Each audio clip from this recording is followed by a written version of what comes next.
Hello folks, what I've got in front of me today is my SMK QB-78 C02 Rifle.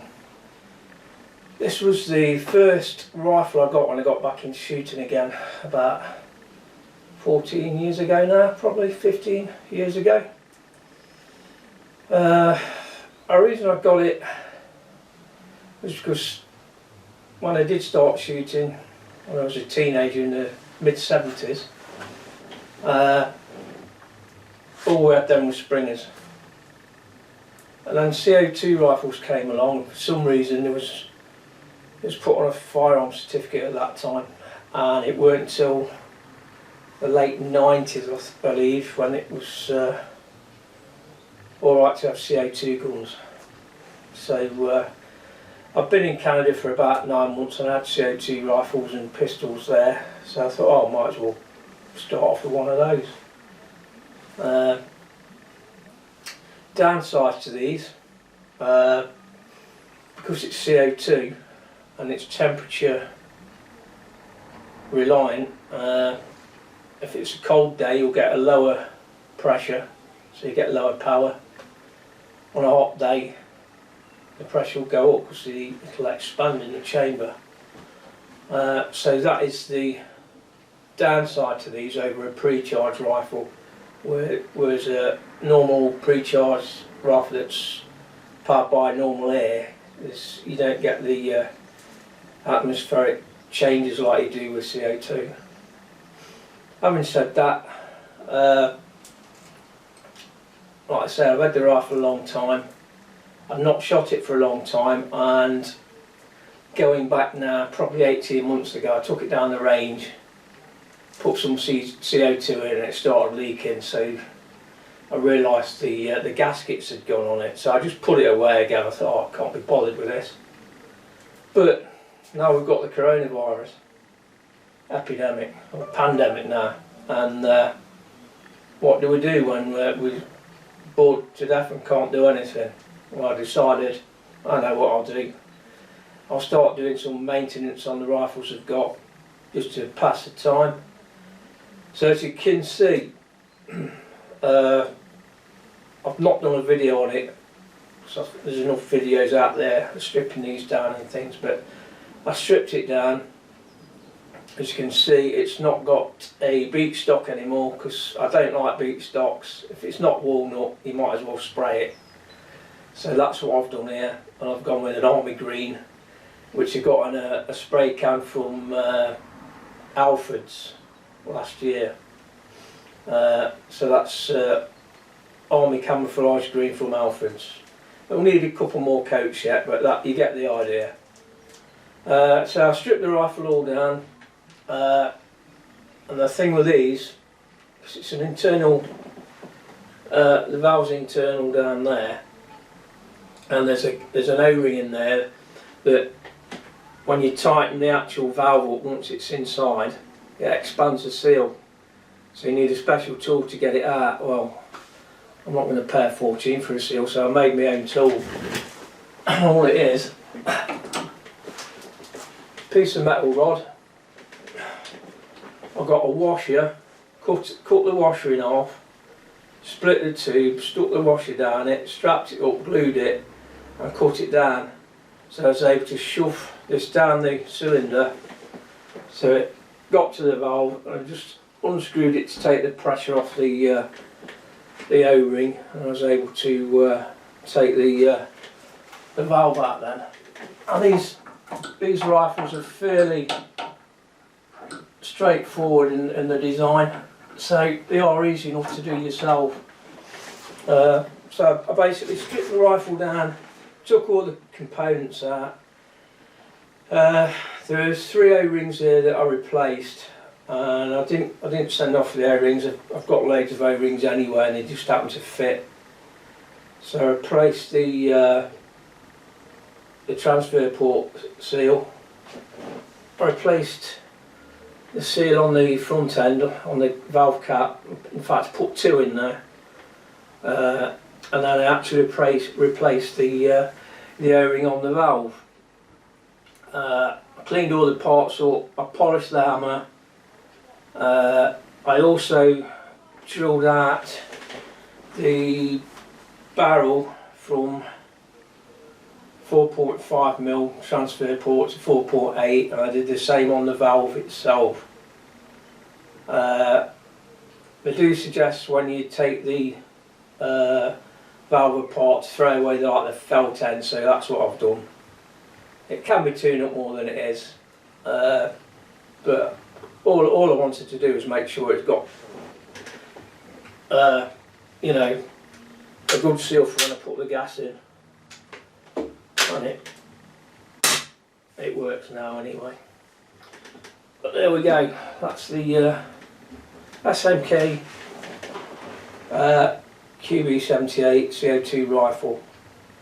The QB-79, they were slightly different. They came with a bottle on the front, or should I say an 88 cc screw-on bottle. This one has two 12 gram CO2 cartridges. The first one goes in neck first, and then the other one's bottom first. So you've got a piercer on the valve itself on the inside of the rifle. There's another piercer on the end cap there. So as soon as it pierces it, the CO2 expands the chamber, and you're ready to go. Now sometimes what I found with these, you'll fire it and then the barrel will drop down a bit, and you think, oh, it's ready for changing. You try to get the end cap off, it won't come off because there's too much gas in there. And sometimes it'll only pierce one and not the other. So it's weird like that. But they're nice little rifles, but don't expect to use them for competition or anything like that. They're basically a plinker rifle or a ratting gun. You can shoot rabbits and stuff out to about 20-25 yards, but I won't go more than that because the power's around 9 foot-pounds. You can get them tuned up to sub 12, around 11, and in America they've got them there that probably go up to 20 foot-pounds. But it's well inside the legal limit. I'll do some shot tests for you, and you'll see how it goes. The range I've got set up on the back garden at the moment, it's between 18 and 20 yards, so I've not got a lot of distance. If I can shoot diagonally down the garden and get up to about 25-26 yards, but most of me target stuff's around 20 yards on the back garden, so I've not got the luxury of the 100 yard range. Having said that, going back to the range, Tinsley Park, a lot of the members now, they've decided with the virus on, some of them have got conditions that puts them in a vulnerable condition, including myself, and some have got partners or other people in the family that's at risk, so they won't be going shooting. Others will make their mind up whether they go or not, or they need to make sure as they're washing their hands, making sure everything's been cleaned, and they're not getting too close to each other. But this is what we're put up with. I mean, I'm going into my 60th year now, and this is the worst we've ever had any epidemic since World War I. There's never been a time when this country's come to a standstill like this, apart from wartime. And it's not going to get any better in the next few weeks, I don't think.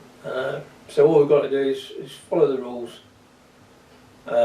stay at home, try and keep yourself occupied. In fact, I've done this rifle between yesterday afternoon and this morning. Before that, if you look at the last video I did on the Brocock concept, I was sorting that out. I came to fire that yesterday down at the range on the backyard, and I fired a shot, pulled the bolt back, and the bloody bolt snapped, so I need to get another bolt for that. And John Nibs and the other place it's selling, there's about 2 or 3 places where we can get a bolt from, and they've run out of stock, so it could be quite a while before I get that sorted. I have got a Brocock bolt somewhere, but I can't find the damn thing. But in times like this, all you can do, it's not wise to mix, as you know, at ranges, even though you want to. So at times like this, do some administration, get your rifles sorted out, you can tune them. There's nothing wrong with them with the post, so if you need to order parts, you should be able to get your parts and things. But just maintain your rifles so that when things are good, you get down the range and you've got a perfect rifle to shoot. It's boring, what else can you do? I've got some decorating to do, so I'll get on with that. I like tinkering, as you know. So the next part of the video, you'll see me doing a bit of target shooting on the backyard, and you'll get some chronograph work. But as I say, it's about 9.5 foot-pounds at the moment, which is what these were designed for. They weren't a 12 foot-pound rifle, not in the UK. Like I say, you can improve that. There are kits you can buy, but I'm not too bothered, to be honest, because why piss around spending a fortune on a CO2 rifle when you've got pre-charge? You know, I can go now and get a new breech block to make it multi-shot, but that's £120 before you've spent your postage. You might have a multi-shot CO2 rifle, but £120. That's cost as much as the rifle cost when it was new. So it's like all the CO2 stuff from the Crossmans. They're very tunable, and people spend a fortune on them. I mean, I don't blame anybody for doing it. It's a good hobby.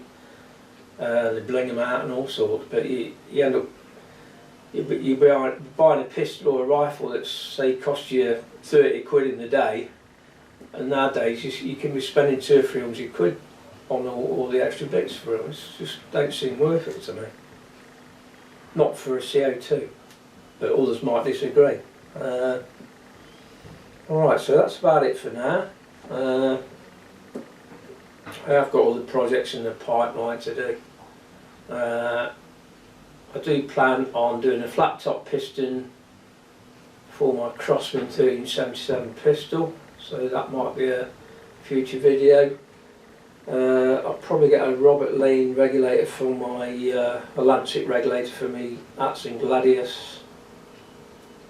We have got a Sharp Ace pump rifle, and that needs work doing on it. The trigger block is broke, so there is a place where I can get on them, and a full trigger unit for about 120 quid.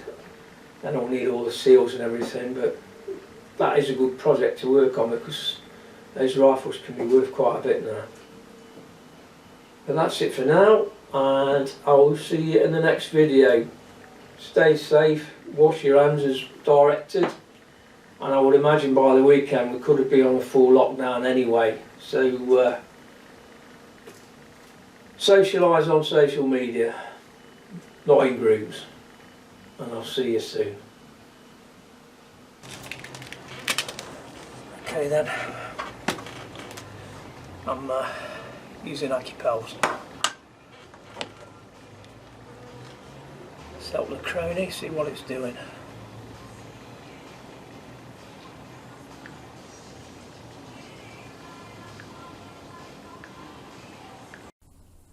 Okay,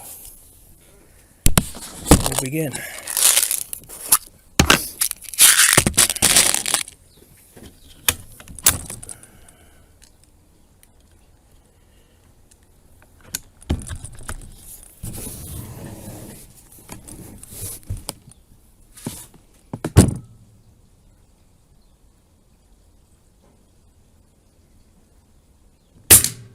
$540.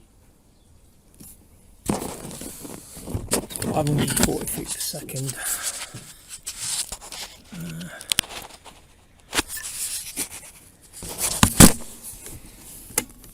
We found badges.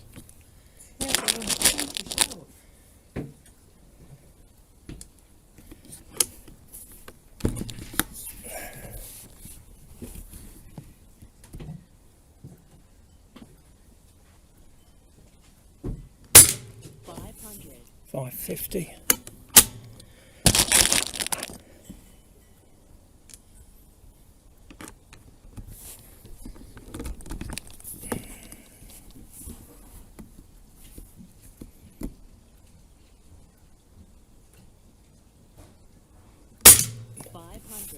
.547.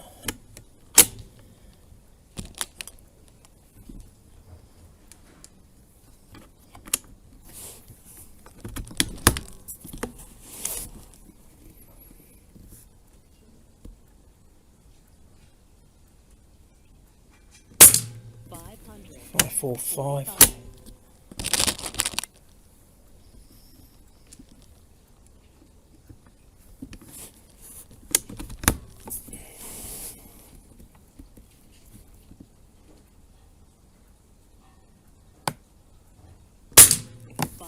550.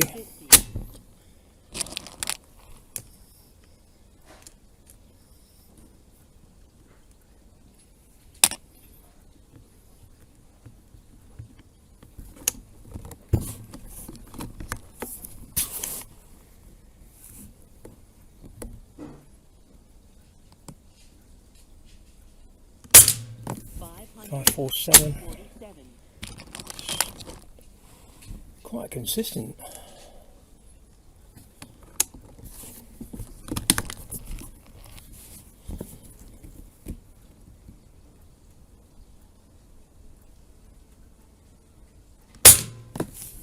.538.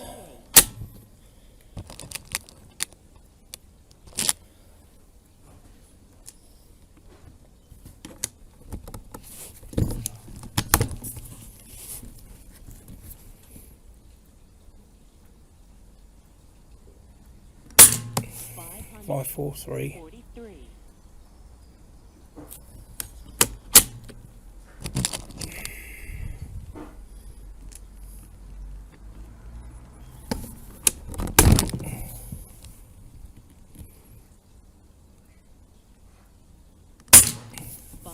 547. But that's the last one. It's 10 shots.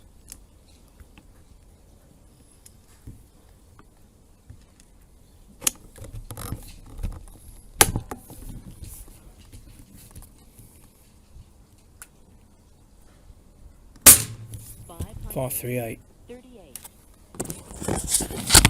So average of 545, high 550, low of 538. That's a spread of 12 feet per second, standard deviation of 4.3. That's the SMK QB-78 C02 Rifle.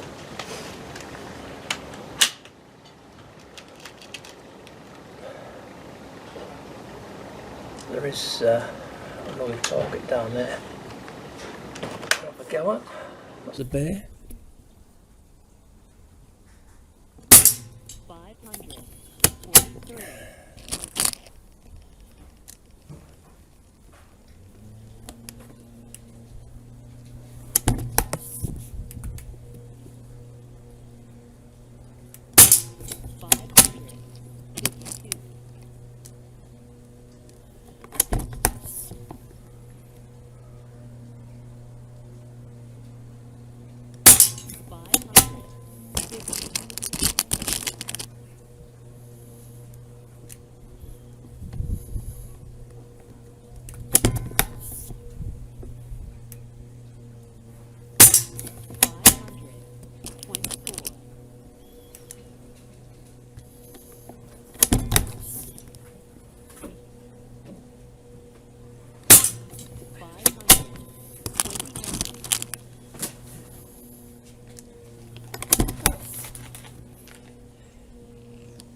They're all the crappy pellets that I bought on.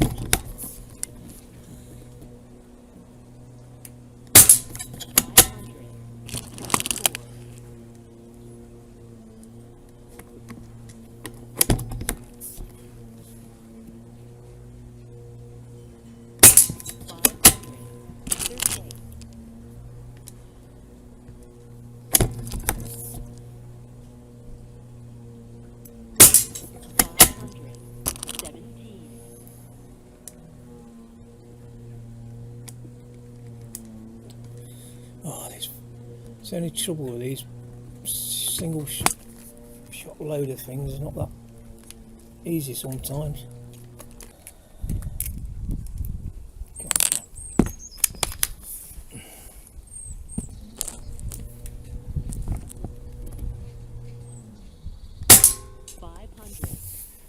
Okay, so 20 shots, average of 539, high of 552, low of 517, spread 35, deviation of 10.5, shot count 20. And that's the SMK QB-78 C02 Rifle in 2.2. Okay, so it was an average of 9.2 foot-pounds, a high of 9.7 foot-pounds and a low of 8.5 foot-pounds. The average of 9.2 foot-pounds is about right for these kind of rifles. You can tune them up, but that's around what they shoot at out of the box.